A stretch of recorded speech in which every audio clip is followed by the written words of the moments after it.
Here, let me clear the hallway. Come on, get on. Come on. Come on, Emily. Hurry. I'm gonna let all of you do one thing. Come on.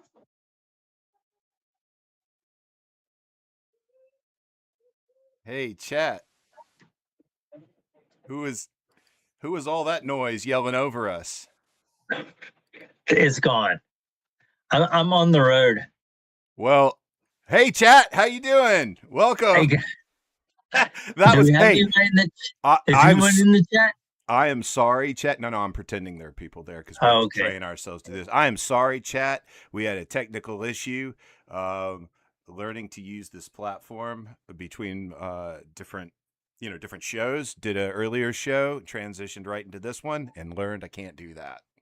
Well, I need to shut down Streamlabs and bring Streamlabs back up because I guess it got confused between the other show. You guys being in that back end, you were not in the Streamlabs I was hosting, yet you had the link to the Streamlabs. Neither one of you populated. That's why I sent you that thing saying you're not in my Streamlabs. Yeah. I get it that you two are talking, and that's great, but you're not going to make it to the show if you're not. Yeah, I thought I was going solo for a second there. I kept closing it and coming back in. Yeah. And then you told me to do it again. And I thought, all right. So that's why I wanted to send that shot. So I assumed the problem was on your end because I knew you were traveling. That's why I assumed. I would assume that too. Yeah. I did as well, but you never make an assumption. You never make an assumption because you make an ass out of you and umption. Somebody and umption, right? You never make an assumption. So anyway, welcome everyone tonight. Welcome to the Retro Current Show. Here we are, 9 p.m., 9:17 p.m. We're a little late, but we're back in episode zeros. We're getting this show built for you so we can build this community and play this scavenger hunt game together. And without further ado, Jeremy, take the show. I'm Jeremy Kennedy, and thank you guys for coming out tonight. Yeah, sorry about the glitch. It was affecting all of us, even those of us that are not even in the same state. It was affecting us. But I'm a Gwinnett native, so is my co-host Jimmy there. We're both natives of Gwinnett. I'm a little bit older than Jimmy, so I feel like maybe I'm the adult in the room. I'm not sure. But I did graduate in class of '89. I'm explaining why I'm a good host for this show. I was thinking about it. Why does anyone care, Jeremy, that you're hosting this show? Well, maybe they don't. But I'm trying to build my qualifications, what is going to make me credible to be the host of this show. And I've got a little resume here. I am a child of the 80s. I graduated high school in 1989. And you know what? I was only 17 when I graduated. I don't know if you can do that today, but back when I was a kid in the 1970s, there was this program called Readiness. And readiness simply meant that maybe you're a little too young to start first grade, or you're old enough to start first grade. You're not smart enough to be in the first grade. So I don't know how that would fly today, but I can tell you this: my readiness, my readiness experience only lasted for 3 weeks, and they put me in the first grade. I was 4 years old. That's why I graduated at 17. Not that I was on some higher level plane, because I always felt like I was behind. I was a little bit immature compared to others that were chasing girls. Before me, I was still uh, playing whoopee cushion pranks and that kind of thing. But so my work. So let's talk about my work. That's where I've been.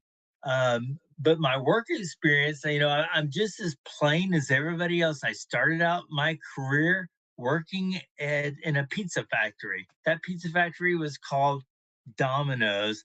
And from Domino's, I graduated, and now I can make two pizzas at once, something called Pan Pan from a company called Little Caesars, which is so funny to me. Little Caesars, shortly after that, they kind of went bust.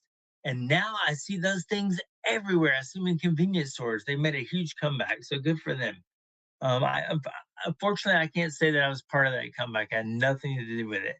It paid the bills. It paid for concert tickets, which is also qualifies me for this show, because I have seen roughly about 150 to 200 shows, from everyone, not just bands that made their fame or got famous in the 80s, but I've also seen like John Anderson, the country guy. I've seen Billy Idol, of course, hard rocker dude, and I've seen Mannheim Steamroller, and I saw the late great Eddie Money. He played at Wild Bill's at Gwinnett Place several years ago. I was so lucky to see him there shortly before he died.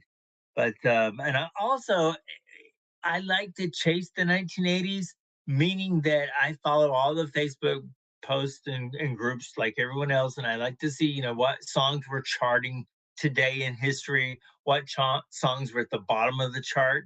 And it's not just about music. I like the aesthetics of the 80s. I think this slightly overused a little bit today. Checkerboard, neon, day glow. It had its place in the 80s, and there's a lot of throwback. Uh, what's the term I'm looking for? A lot of homage to the 1980s with videos today. No Doubt did it. The Weeknd have done this as well. Plus another Australian group called Cut Copy. Everything they do sounds like it came out of 1984. It's amazing what they've done. But I also like to chase the 60s and the 70s, because that takes me back to a nostalgic period of my grandparents. The simple plainness of those generations, the honey yellows and the avocado greens, that sort of thing. But you know what else I like, Jimmy, besides just all those decades? What? I love 80s music videos, and that's what brings us to this show. So I'm going to host this thing. I've got a little credibility. I've hosted over 100 match games before. We've got a couple of my old match game contestants are joining us for this chat tonight, because they are like me. They thrive and thirst for game shows. So that's what we're going to do. And I think we should start out briefly. I've got some rules here. Jimmy, maybe you can pull those up for us and you can show us what the rules are.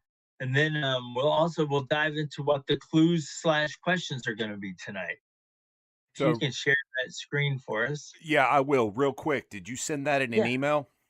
No, sir. It is on our drive? on our shared space. It's on our shared drive, and let me tell you where it is. Tell me. I will tell you, because I pulled it up before the show. If you go to let's see. Let me see. I'm looking for the date. The most current one should be the most recent date is. Let me see. Yes. Okay. So if you go into the folder that reads episode guidelines, Episode guidelines. Retro current show episode. I see episode outlines. I'm sorry, Okay. outlines. Okay. Outlines. Yep. Not wearing my glasses. Episode outlines. Open that up and then Look go at to that the last photo. one. Look at that photo of you with the headband. We gotta show that. Yeah, let's show the photo. So, and I think this could kind of lead us a good segue into where we're going tonight. Yeah. Tonight's choice of video is a video called Be Good Johnny, and it's by the Australian group Men at Work. And I was lucky to meet Colin Hay, which we'll talk about that as we play the song. I'll go more into that, but yeah, that's a little throwback of Jeremy with Colin Hay, who has this one side eye. I will say it goes in one direction. So you come to look at the camera and you're not really sure how to focus it. Was it tough looking at that? Yeah. Okay. So talk me through. Sorry, I derailed you. My bad. Yeah. So I was going to say it's the next file underneath that reads pilot March 21st. Yep.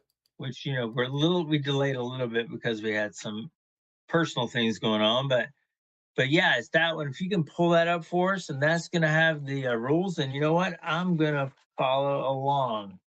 Imagine, and you want the link. I take it. Yeah, the link is also going to be in that. It will be in that document, and we can. I can copy that link and just throw it right into the chat if it's easier. I'm good. I got it right here. I can copy it, put it in the chat right now. Awesome, perfect.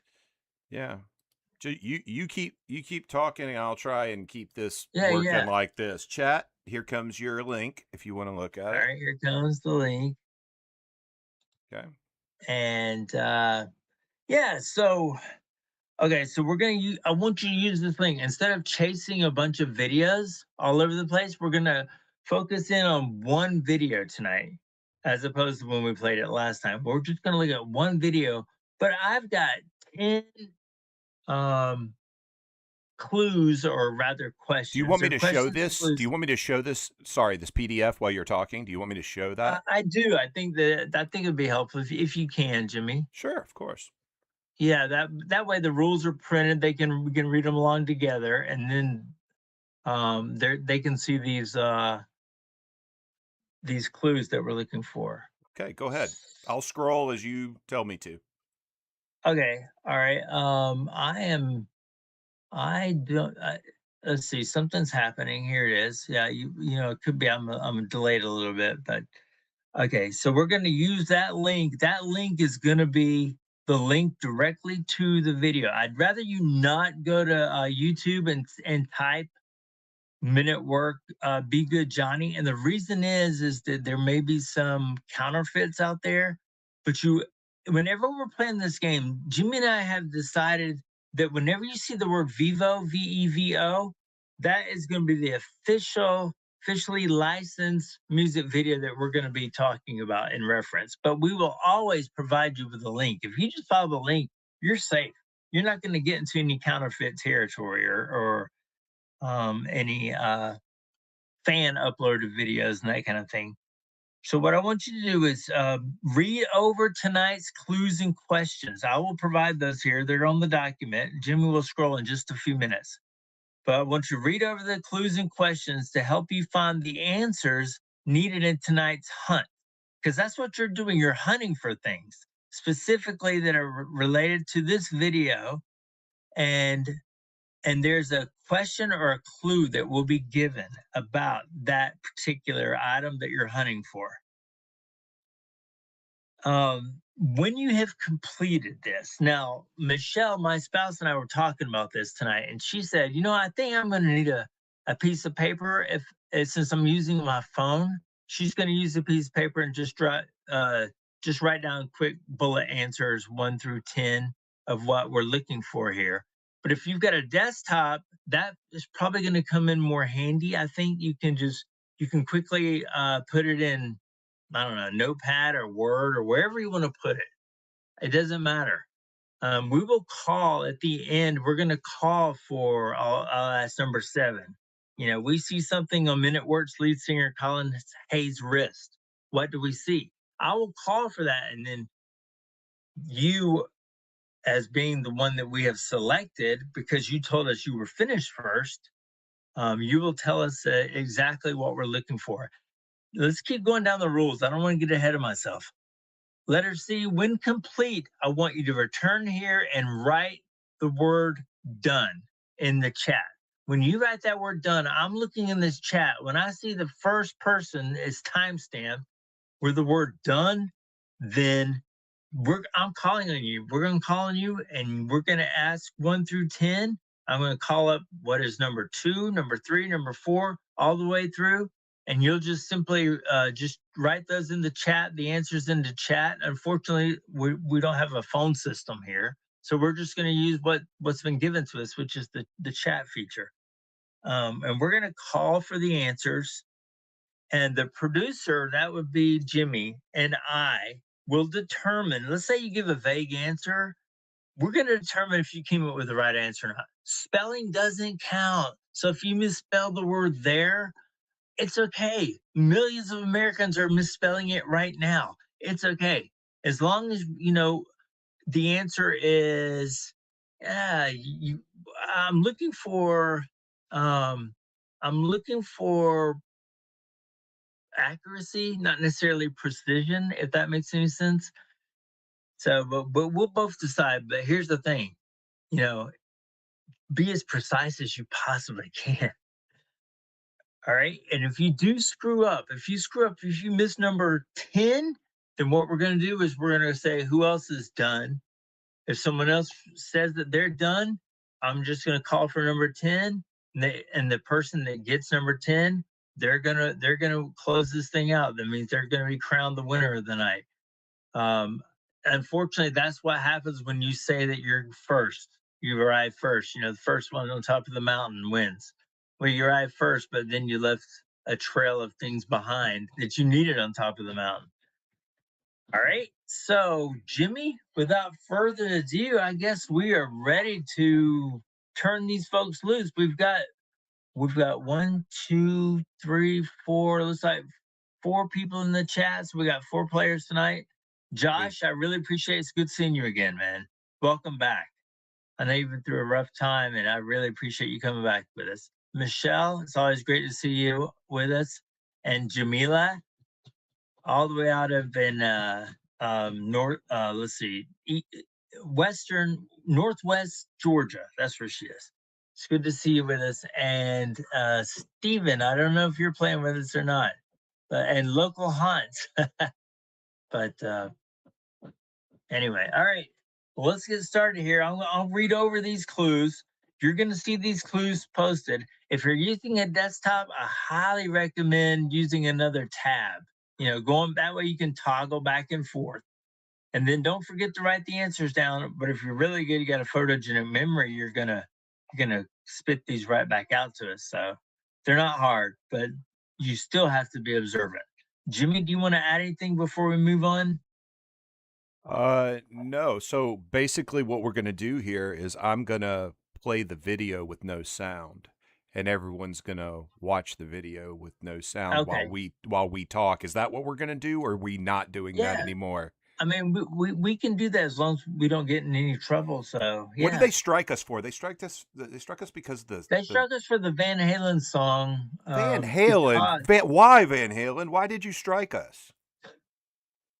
They struck us because there was footage of the Blue Angels, I believe. Oh, that's right. I don't know if it was the military or if it was the band Van Halen or their label, but somebody struck us for just playing the video on that, not even the audio. I know. So that could be a problem if we play the video. It could be a problem. So if you and I we can talk here, and then they can, watch it on their own devices. To go follow the link, watch it on your device. Come back here though, and let us know you're done, and then we'll start from there. Pick the top person, and we'll rock and roll from there. So sounds good. Is that good? All right. So on your mark, get set, and go. So tell me about Men at Work. Tell me about Men at Work. Yeah, so Men at Work. I got some cool facts about Men at Work. They're pretty awesome. Okay. First of all, here's a piece of trivia that most people don't know, and that is the lead singer, Colin Hay James, or Colin Hay, he is not Australian.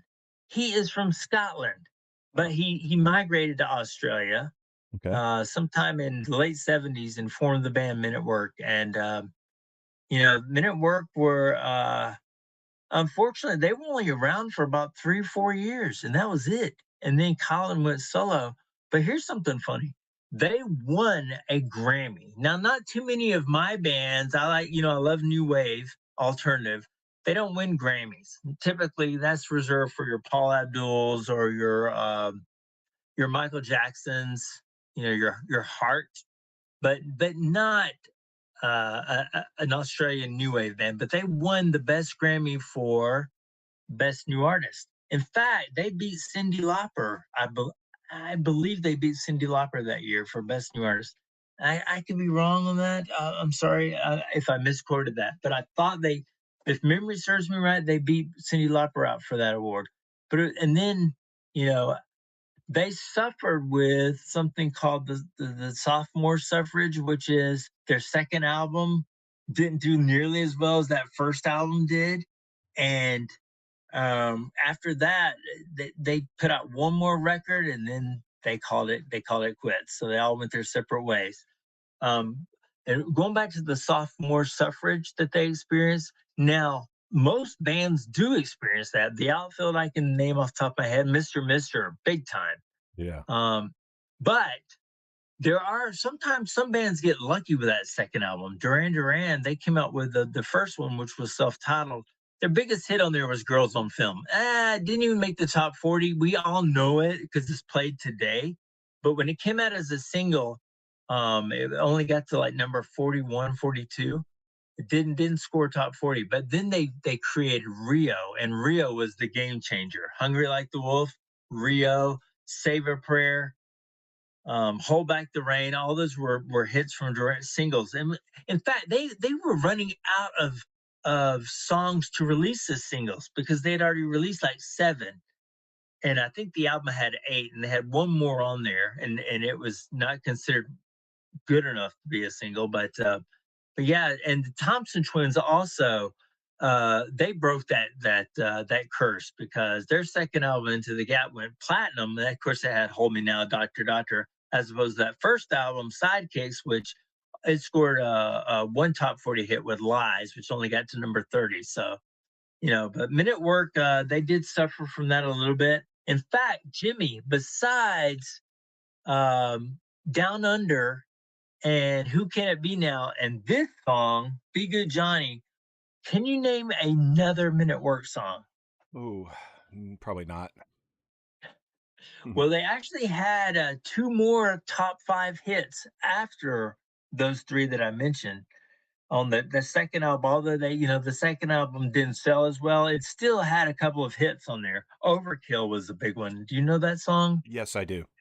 Yeah, in fact, it was featured in that TV show Scrubs. Colin Hay is walking around singing Overkill in a hospital back in I think that came on in the early 2000s or 90s. I wasn't a fan, so it must have been the early 2000s because I have a pretty good memory of it.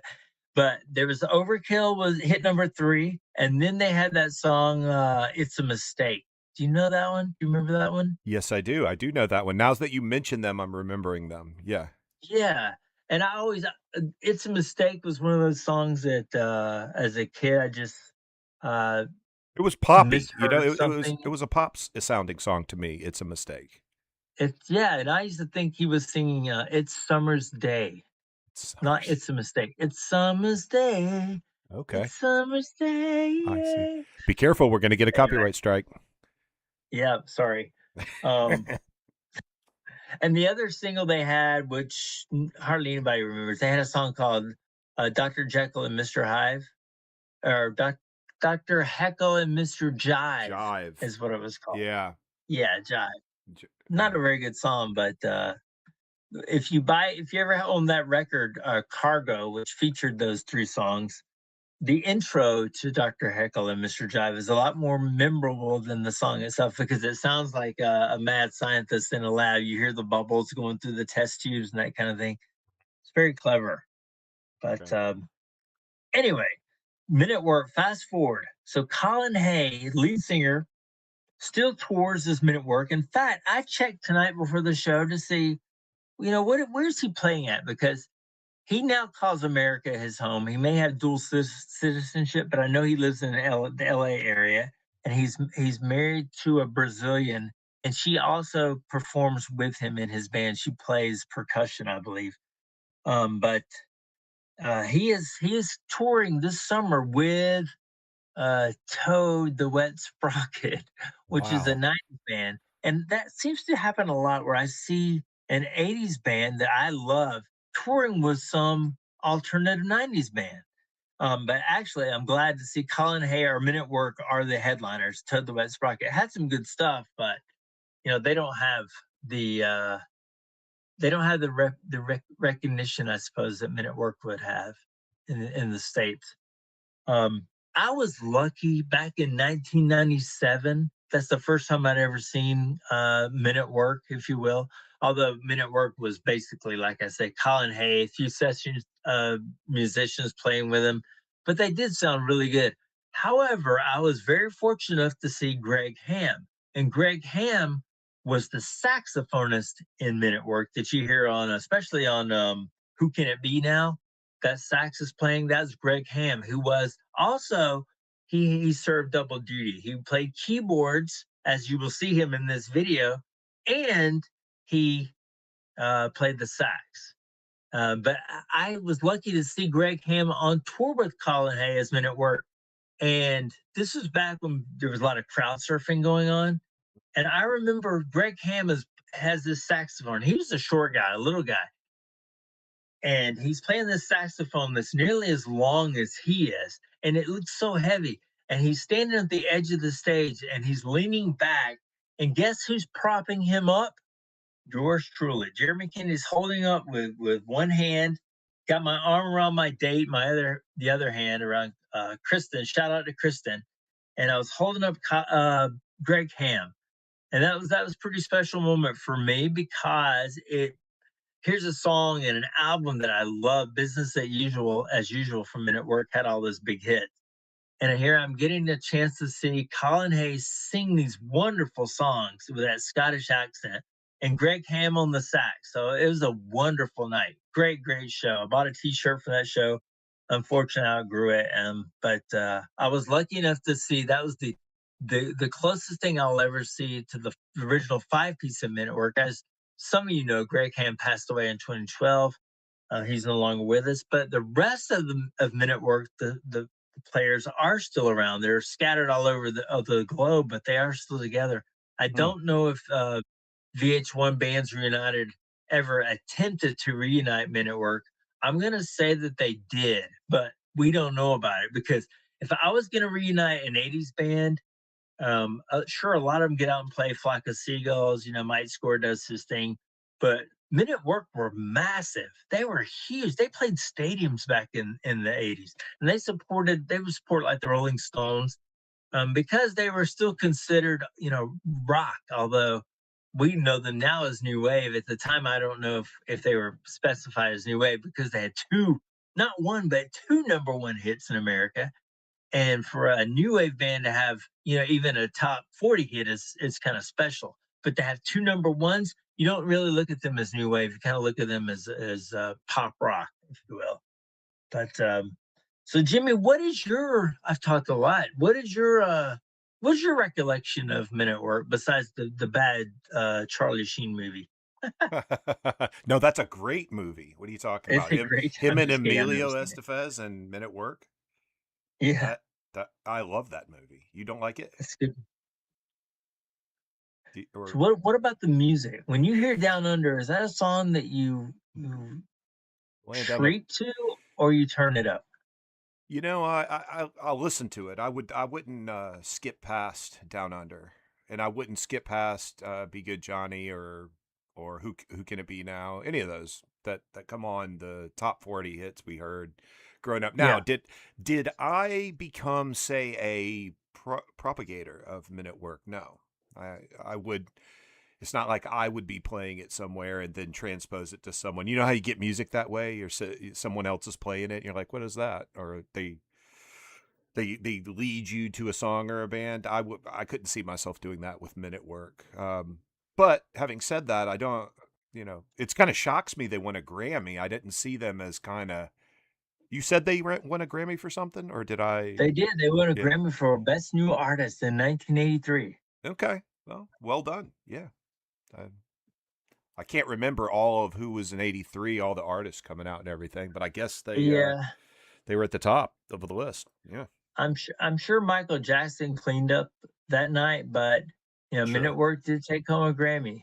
So, Yeah. and you can see that on YouTube. And Colin still jokes about it, not to steal your thunder, but Colin still jokes about that. He said it's so funny. Often the band that wins Best New Artist is likely never heard or seen from again. So, Yeah. But I mean, I guess to answer your question, I don't really. I'm sure they're in my '80s lineup on Spotify. I'm sure Down Under's in there. There's only like 42 days worth of music, in that playlist. But yeah. yeah, I don't think of them as an 80. When we talk about '80s music on DWO, I'm not sure. Men at Work pops up as, oh yeah, the '80s band Men at Work. Um, as we're talking in my head, that doesn't pop up at the top of the list of '80s bands when we do that. But having said that, they won a Grammy. People they must have been hailed that year to win the Grammy, or they bought it. Just kidding, allegedly. No. And but yeah, no. I mean, you know what? I wonder how big they are in Australia versus America, and are they still, say, the Men at Work that you thought of in the '80s in Australia, like we look at, say, Bruce Springsteen. If you're a Bruce Springsteen fan, you know what I mean? You look back on that and you're still kind of like, still rocking. I would think so. I mean, yeah. with the lyric, Vegemite sandwich, I would think that definitely has some pride. It is a fun song. It's fun. It's fun lyrically. It's fun melodically. Is that how you say that? By melody? I would say it's a fun song. Does that make sense? It is a fun song. I agree, especially with that when the flute kicks in there, which I don't know what the history of the flute is. I don't know if Greg Ham, the saxophonist, was also playing the flute in that. I don't know. He was a flautist or whatever you call it. What's that? I'm sorry. Could he play the lute, you think? It could be. He could be a lutenist too. Piccolo or something like that. I'm not sure. You know what? I need to get my Business as Usual. I had that on album and CD. I need to get that out and look at and see if there's any credit on that particular track, because not too many songs reach the top of the chart that carries that instrument, and not that I can think of off the top of my head. But well, chat, you're talking at the chat here too. I want the chat to know that the people that don't know Jeremy, you're going to get these golden nuggets of knowledge throughout this show. I like to think Jeremy's almost like Forrest Gump in the sense that he has that story with everyone everywhere, it seems like, especially, in these '80s. So I know I'm going to enjoy them. I know the chat's going to like those stories you tell. So hopefully more of those will come up, like that story you just talked about, holding up the saxophone player up with one hand while he's that was so that was one of my first I guess encounters, if you will. I mean, I went on to have a lot more, but that was neat, because it's unlikely it's never going to happen again. Did you explain earlier why you have all these nuggets of knowledge and stories? I did not really go into Take a moment. No. Take a moment. Explain that.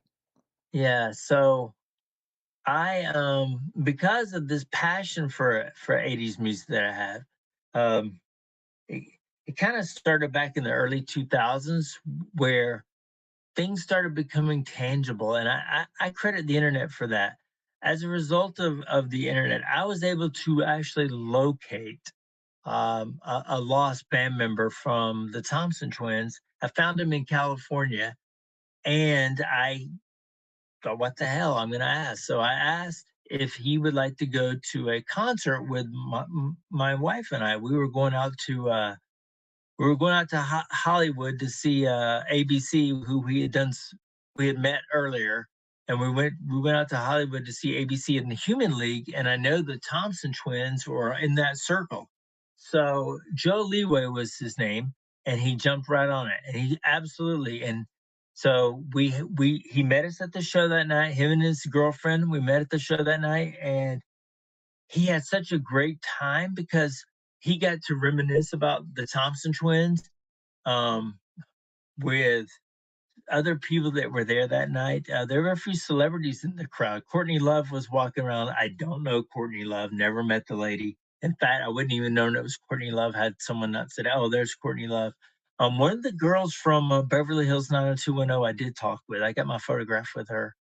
She was there that night. So it was a strange night. Here I am with a guy from the Thompson twins who I found brought him to, got urged him to come to a show with us. He came out, and then we're seeing these other people, and I met some other people in the know, if you will, and that led to other things, and eventually, I started writing articles for 99X, which is back now. I hear I'm in Florida, but 99X is back.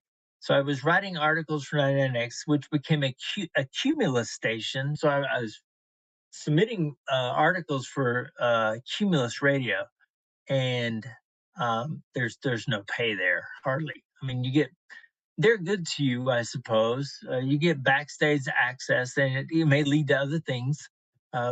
What I mean by that didn't sound right, did it?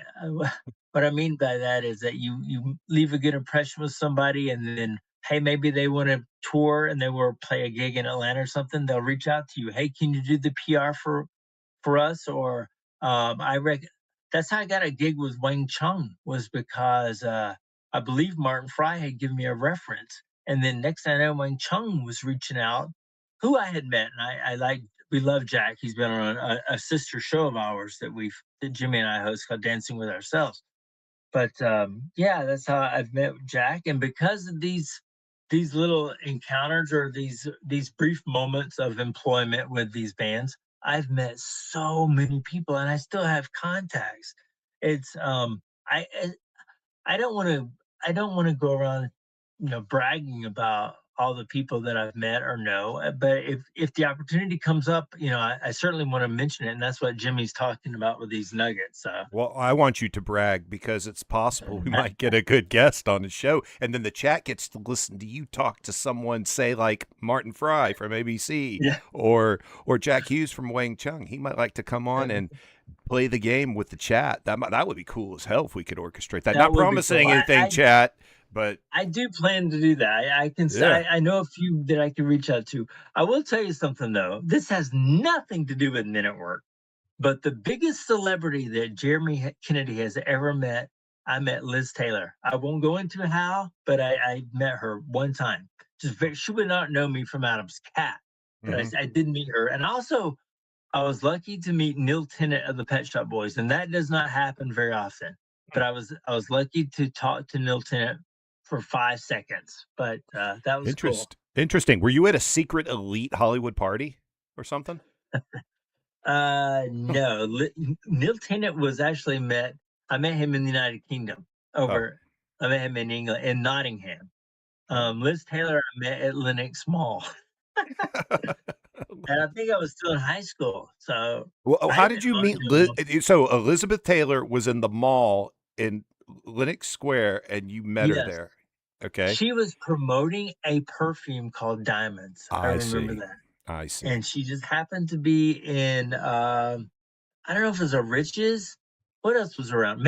Riches or Macy's, one of those. Probably Riches, because this is back in the 80s. So yeah, I got to just say hello to her. She's a short lady, beautiful, really pretty. Of course, as my grandmother would say, all dolled and gemmed up. So she was definitely that. But sidebar there. Has anybody claimed a win? I don't see anyone. Jimmy, unless my chat is. If I go to watch the chat, it's going to take the thing down from the screen. So. Oh, well, don't do that. Yeah. That's my excuse, and I'm sticking to it. No, no one has claimed a win yet. It's because no one's playing Not the yet. game. No, but I appreciate Local Haunt 7935 has really been active in the chat, and I'm reading this, and I am entertained by the comments that Local Haunt 7935 have written. Local I'm going to Haunts. read one right here. It Read it. says, "Down Under is so cool. I think the video made it really cool from MTV." Yeah, I think so. That's how we know him, right? The little koala. Koala had a flute, didn't it? Or he was playing the flute to the koala or something like that. Yeah, I don't remember. I'm too embarrassed to say, but I really don't remember that. You're onto something I'm there. sure there was a koala in that video somewhere. Yeah, I wonder if that video was actually filmed in Australia or if it was filmed, in Burbank, stateside. Yeah. Yeah.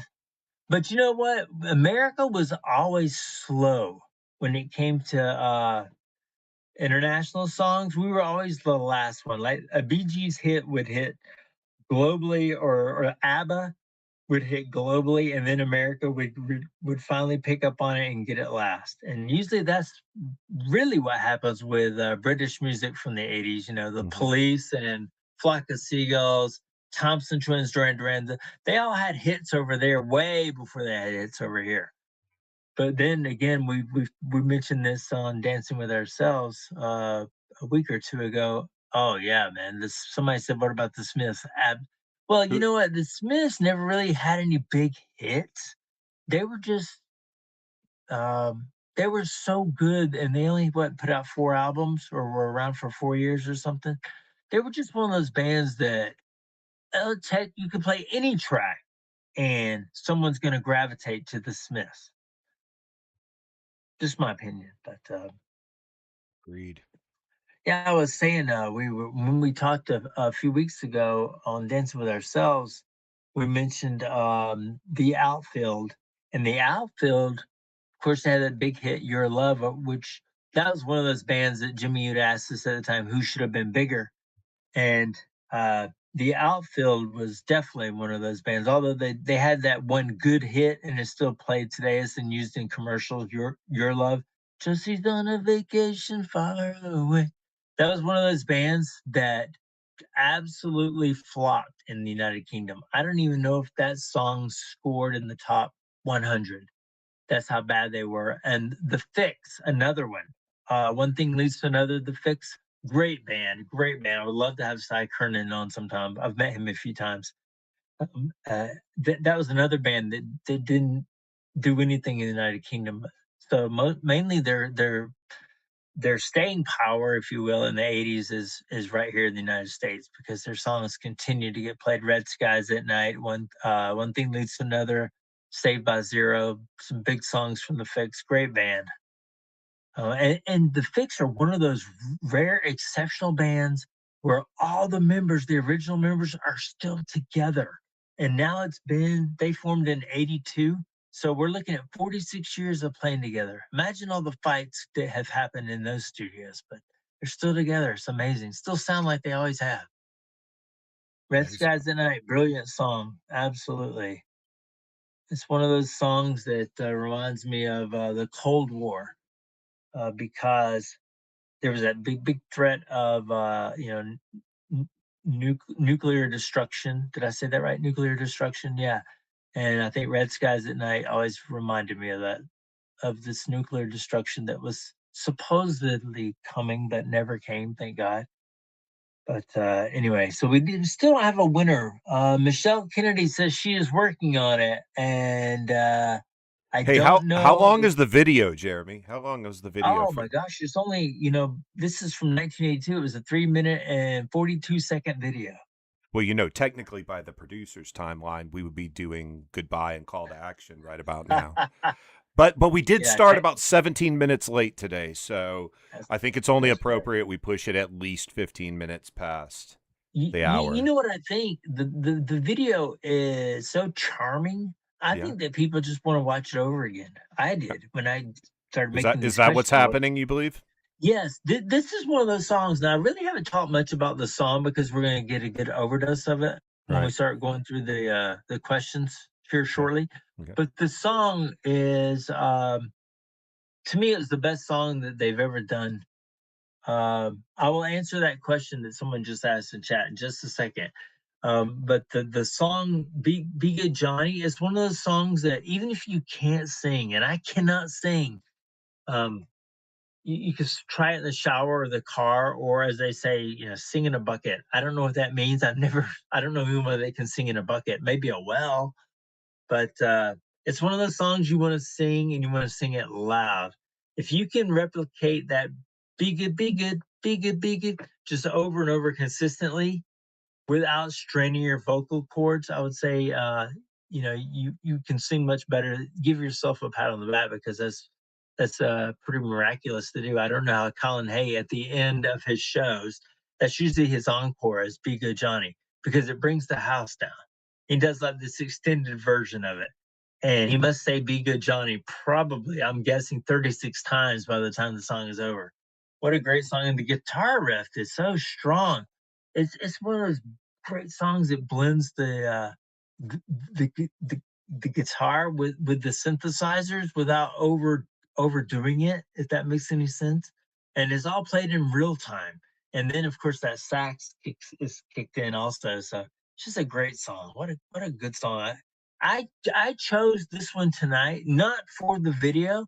I'd seen the video years ago and forgot about it. But I chose it. Oh, we got some notes here. But I chose it because that song is so great. Before I call on Michelle Kennedy, came in just funny how she always wins. She always wins. She always wins. Well, we don't know if she's won yet or not. Okay. We'll see. We'll be the judge. Hey, I'm going to predict. I'm going to predict she wins. You can predict she wins, but Jamila was kidding. right under that. That is amazing. These two girls are like sisters anyway, so I'm not surprised. But I want to answer. Local Hans asked the question right above Dunn. He says, "What do you think about U2 in the '80s?" I like U2 in the '80s. I like U2 in the '90s. I'm not crazy about U2 in the 2026s though. It got a little too political for me, to be honest with you. But I did own some of U2 stuff, and if you're not sure if you're a fan of U2 or not, I highly recommend going on YouTube or finding it however you can find it. Look at their performance at Live Aid, and they do a song called Bad, and it is very chilling. It is so good. They do Sunday Bloody Sunday also. But when they sing Bad, that was the game changer for me. That's when I became a U2 fan. I have seen U2 in concert many times. They put on a great show. I love Actune Baby. I think it was the best album of the 1990s. Ask me tomorrow, I might change my mind. But for now, I'm going to say it was about the best record of the 1990s. It was produced by Flood, who produced a lot of 80s music. He's really known for a group called They Might Be Giants. And if you like 80s music, I'm sure you're familiar with They Might Be Giants. So with that said, let's just see how Michelle Kennedy did. So Michelle and Jamila, you be on standby because if she misses one, Michelle said, yeah, no, yeah, I'm watching a toddler. And she is watching a toddler. I know the toddler well because it's my little girl. She's 18 months old, but she's into everything right now. And we're at my in-laws' house, so we have to be extra, cautious of what she touches and things like that.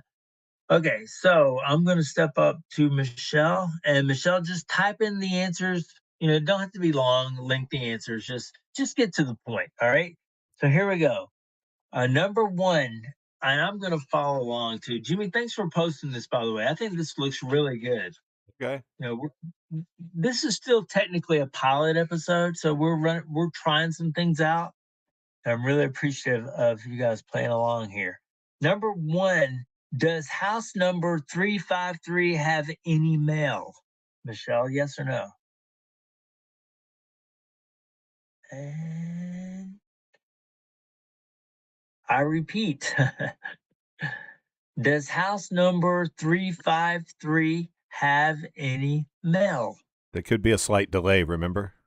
There could be a slight delay. And she is on her phone. So she did all this on her phone. Yes. And the answer to that is yes, that is absolutely correct. They did have there was a looked like a magazine or paper or something sticking out of the mailbox, which was like a round tube. I saw that in the video. Very good.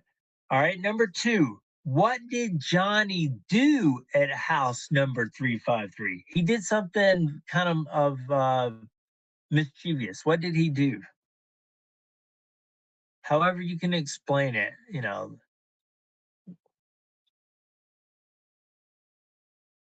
What did Johnny do at house number 353? So, Jeremy, this is where, remember when I was saying we do screenshots of the, and we bring up the screenshots of it and not play the video. You Oh, can't get yeah. stricken for that. And that way, when you ask the question like this and then she gets it right, I bring the picture of That's a good idea. Yeah, we Yeah. can. That would be pretty easy to do too. Yeah. I don't know how the clarity would do. I would have to play around with it, but she's exactly right. He's taunting a dog with a stick, hitting it on the fence, making the dog, you know, turn vicious into some pet evil into a person vicious dog. Yeah. messing with All a right. dog. Number 3. Johnny is told not to daydream, and that's a lyric from the song, of course. However, what does he daydream about? He does everything he's not supposed to, right? So Johnny's told not to daydream. However, what does he daydream about? Now, this could have a couple of answers. In the video, I see him doing this twice. So I'll know whether or not you got this right. He's riding an elephant, and that is exactly right. That's the first thing he daydreams about. Very good. Very good, Michelle. And then we see him also, he's daydreaming about his school desk being on the beach. But yeah, he's riding an elephant. He's kind of on safari riding an elephant. That's exactly right. Number 4, what object does Johnny's dad knock over after tossing a cricket ball? So Johnny's dad is seen in the video, and he rolls a cricket ball across the floor next to Johnny, and it knocks something over. What does he knock over, Michelle?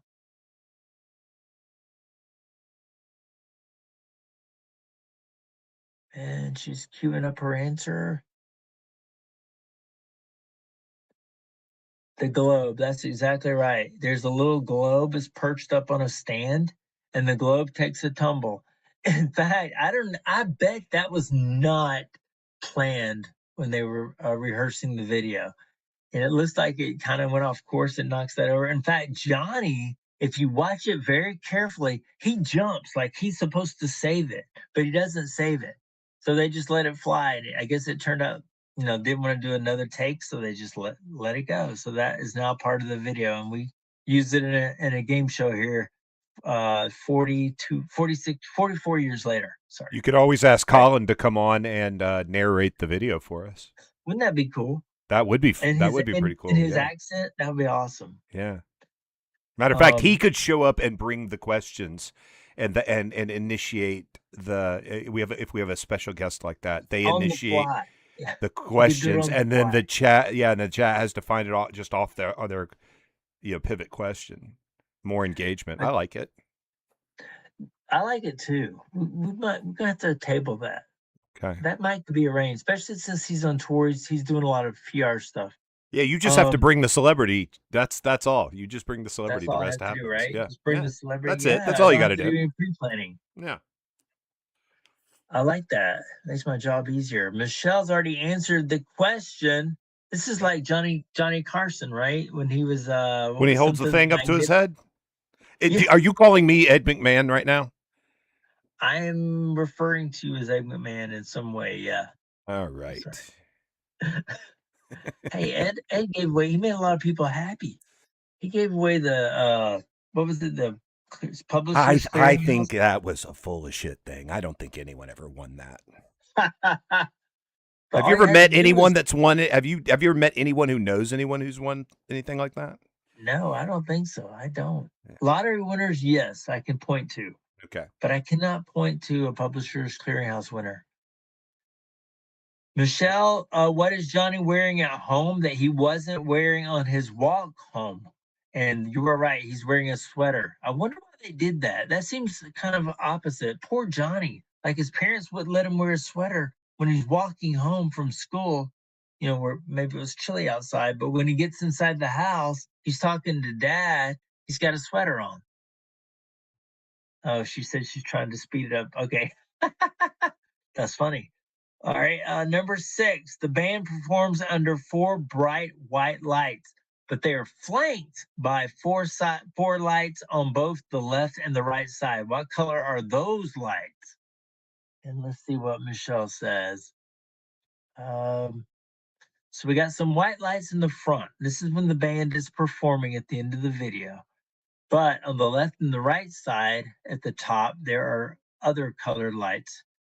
And they're not yellow. He gave it a good stab, but Michelle, no.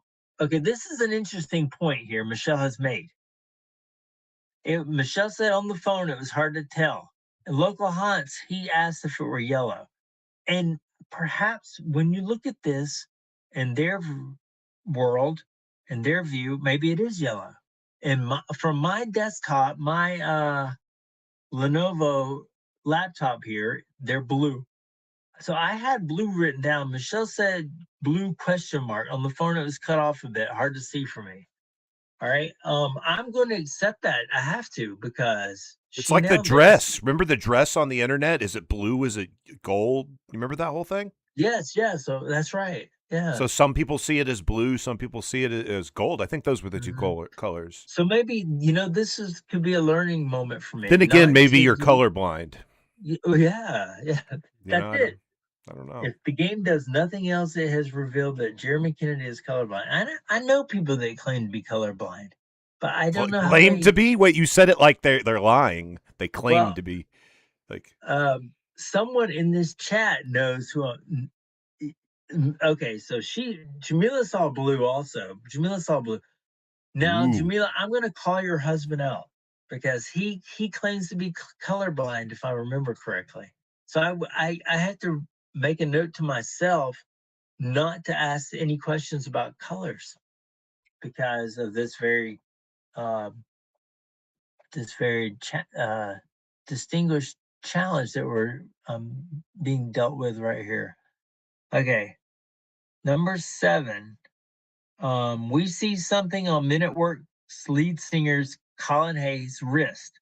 What do you see on his wrist? He's wearing one thing on one wrist, and what is it? They show it. It's pretty prominent in the video. So let's see what Michelle says.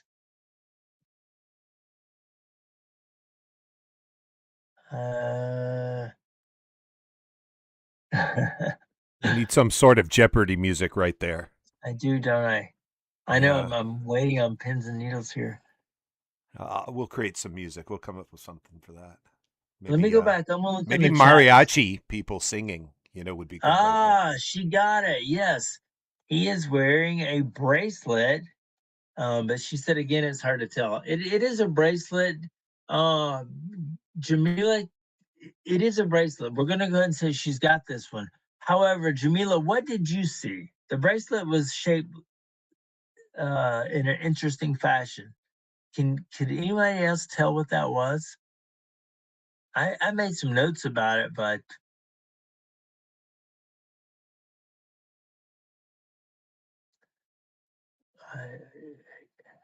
we could just leave it as a bracelet. He's wearing some sort of it looks like a copper plumbing, to be honest with you. It looks like miniature copper plumbings. And maybe he's wearing one of those copper bracelets that's good for arthritis or something. I'm not sure. But you're right, Michelle. It was a bracelet. Next up, number 8. What does Johnny write on the chalkboard? Oh yeah, it could be a snake, Michelle says. You're right. It could have been like a Egyptian snake, like something where I see in hieroglyphics. Yeah. Jamila agrees that it could be a snake, just some kind of bracelet. To me, it looked like copper plumbing. All right, so we're waiting on Michelle's going to tell us what Johnny wrote on the chalkboard, and that's exactly right. He wrote the golden rules, and then he wrote, okay. You will follow the golden rules. So he writes golden rules on the chalkboard, and then he writes, okay, and leaves it at that, and carries on his way, being a bad boy, Johnny, because he's not going to play football this year, and he's not going to play cricket. He's a funny kid, but we like him, as they say in the song. All right, number 9. What instrument do we see Johnny playing on stage with Men at Work? He gets to maybe he's daydreaming again, but he gets to join the band at the end. What is he playing on stage with Men at Work? You really have to be careful, observant to catch this, because it doesn't happen until the very end of the video. That's right, he's behind the drums. So they booted the original drummer, I don't remember the guy's name, but they booted him and play in lieu of Johnny. So Johnny gets to play the drums for Men at Work in the last 2 seconds of that song. You see him. All right, good job, Michelle. Last question. This was the hardest question because it didn't occur within the last 2 seconds. It was somewhere in the middle of the video. So I threw this one in. Everything else is kind of gone chronologically, but not this. Number 10, there are 4 members of Men at Work hiding behind lead singer Colin Hay during certain times of the song. What instrument does the member to our front left play in the band? Hint, his ear is pierced. So he's the one that had the pierced ear. You could clearly see it because it was a dangling earring. And he was in the front behind Colin Hay. And you are correct, Michelle. That's right. He did play the keyboards. And what else did he do? Do you know anything else that he was doing in that video? He's doing 2 things. And I mentioned that earlier when I was telling my story about propping him up. I propped him up because he was playing this giant saxophone. So you're right, Michelle. He's playing the keyboards mostly in the video. You see him playing the keyboards. But he also plays the saxophone in that song. There's a little bit of sax, not as much as say "Who Can It Be Now," but still some sax in there. But anyway, yeah, that's great. So Michelle, you won. So everybody, give Michelle a hand. Yay! And fireworks will be going off. We're It working would on say, sound effects. yeah, We're trying to budget for those. yeah. Jamila, I don't want you to go anywhere. I want to know: did you have the same answers as Michelle? I'm going to take this thing down now. Okay. Yes. Yep. So we're all in consensus here. And Michelle only beat you, Jamila, by like, it looked like both of your duns came in within 3 seconds of each other. So I do want to know, Jamila, how many times did you watch the music video? Roughly. Did you have to watch it a few times?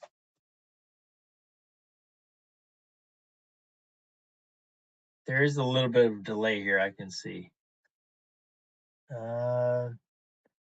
As she's working up a type, Michelle, how many times did you watch it? Yay! I like that. Our producer, congrats, Michelle. Yay! And he spelled Michelle right. So congrats to the producer for spelling Michelle's name right. The clue was in her handle. I was hoping it was spelled right. Almost all of them. Meaning you got them almost. You almost got the same answers as Michelle. I take it. Michelle, how many times did you watch the music video? Just so I can get an idea of how many times it took you. It took me about 3 times to come up with all the questions. Let's see if we get a number from her. She may have checked out already. He's like, I won, I'm out. Send the gift card. That's right. She's going to come beating on my door. I went back a few times to find things. One time went back and forth. All right, so that seems to be the strategy. I wanted to know what a winner's strategy would look like, and this is what it looks like. So you play the video. Once you watched it, you got an idea of the questions. That's good. And thanks for was it? I feel like I'm talking to myself, but Michelle and Jamila, was it hard to follow the questions and watch the video and go back and forth? Was that a challenge? Did you feel challenged?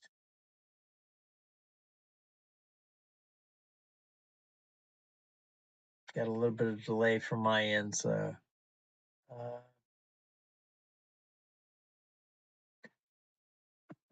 maybe they don't want to tell us if it was easy or not. Well, I mean, it's not going to be like a real conversation, like you're talking to them face to face, you know. Yeah. Yeah. Well, I tell you, I'm very pleased. I thought this went. Honestly, I thought it went exceptionally well, Jimmy, in spite of Hey, the technical problems we had. yeah, it went exceptionally well. Also, considering we really just threw this together right when we went live, so that just showed you that Yeah. the only requirement to start this show is going live and the Yeah, that's willingness to just talk. That's the only thing, you yep. know. And we're gonna get it. We're gonna get it. We're this close. So I want to see what Jamila just said. She said, "Not at all. It was not that challenging. Not at all." And Michelle said, "I had to use Mama's phone to watch the video so I could keep listening to you." So Michelle, she had two devices. She had her mom's smartphone and she had her smartphone. So, Jimmy, that's a nod to us. Our game is so challenging that it takes two devices. Or it's so complex that people are going to go screw this after they do it Screw this, once. I'm out. Yeah, That's that's right. the other potential there. That is the other potential. Yeah. Well, we really appreciate it tonight. I thought, like we said, it went really, really well. I Yeah. want you to know that this is going to become a traditional time slot, 9 o'clock on Fridays. We will have prizes. Eventually, we will get to gift cards and some real prizes for you. We're Yes. going to get to that. But if you have an idea for a song you'd like us to maybe take a look at, it's got a really cool video. Now we're trying to stay away from all the most popular videos. Like we're probably not going to choose Michael Jackson Thriller. First of all, it's like a 12-minute clip. Second of all, it's just way too popular. Some people have memorized the video. I fear this is only going to grow. Pick out a song, and maybe you've never even seen the video too. Go watch the video. If you say, "Oh, I think this would make a nice addition to Retro Current," Jimmy, tell them how to contact us. Well, you could email james@eaglebradley.com. That's one way you could contact us. Another way is when we get our socials out there, look for us for those socials. I know we're developing those now. Leave a message here on our YouTube channel if you Yeah, post just it leave on a our message on YouTube the channel. YouTube channel. Yeah.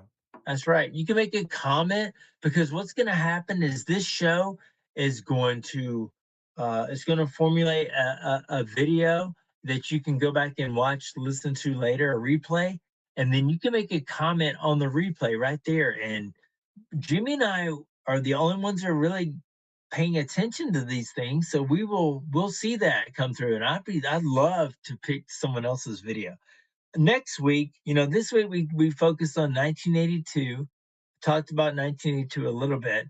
Uh, this song came out in 1982. In fact, I learned something in this song. I did not know this was a top 10 song. I thought this was a song that maybe hovered in the top 50, but didn't realize it made it all the way to number 8. Should have been number 1 in my book, but who cares what I think. But next week I'm gonna choose one from 1989, the year that I graduated high school. So I've got some in mind. I'm thinking that you may not know the song nor know the video for, never seen the video. So we'll do that. But yeah, so join us next Friday, every Friday, 9 o'clock. This is where you'll find us. The Retro Curve. If you had some fun, be prepared. Come back and be ready to win. And you see the premise. You see what we do here. We watch a video and then we answer some questions about it. It's a scavenger hunt. I don't know of any other scavenger hunts happening online. They're certainly not happening with 1980s music videos. So, with that Right. said, Jimmy, you got any other final words before we sign Hey, off? thanks a lot, chat. Thanks for playing along with Jeremy. Check us out on our 80s podcast that we have. It's DWO, Dancing with Ourselves, a totally rad 80s podcast. It's Tuesday nights at 8:30. And then I'm also doing with Stephen Ty. He's Local Haunts. I'm doing Them Boys Ain't Right. That's a daily commentary, kind of news commentary kind of look at it from two former Intel collectors' point of view, what's going on in the world, that kind of stuff. Kind of try and translate that. Yeah. That I was gonna say, if you want to enhance your intelligence, go to that show. Listen to that show. That's right. And check out the great tunes from Auditory Ecstasy, big catalog of music and music videos. Every click supports that journey. And that's all I got until the Ecstasy. Yeah. Highly recommend it. Until the next show we do, man. That's it. Good night, everybody.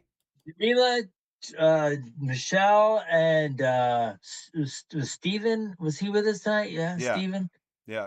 Thank you very much, guys. We hope to see you on a future episode. Next time, bring somebody with you. Tell them about us. Retro Current, where retro is always current. That's a go out. I should have gone out right then. So I'm going to pretend like I did. Good night, everyone.